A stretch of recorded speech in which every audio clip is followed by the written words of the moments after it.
Hey everybody out there on TigerNet, this is David Hood, senior writer at TigerNet.com here at Carter Finley Stadium down on the field. Not a lot good happens tonight as the Tigers drop a 37-13 decision to North Carolina State.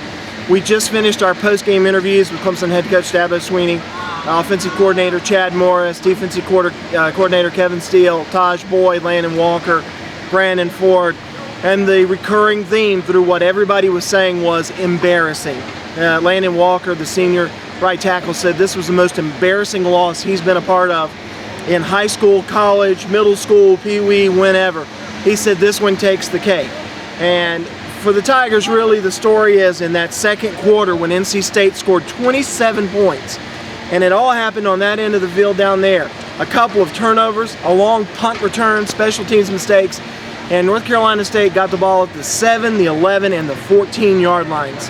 When that happens, you're just not going to win the football game. The Tigers also committed 4 turnovers. That's now 11 in the past 3 games for a Clemson team that had committed just 7 prior to that point.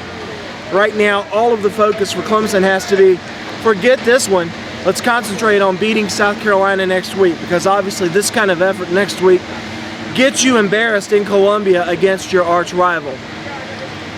Obviously, everybody talked about losing Sammy Watkins, and he did not play in this game, and the wide receiver was missed.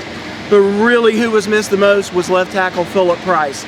A lot happened on that left side of the line tonight. Brandon Thomason went out with an injury. Landon Walker went out with an injury late. We understand they're both okay. For Landon Walker, it's a hamstring. He should be okay. Brandon Thomas, it's a knee, but he says he's fine. He'll be ready to go next week.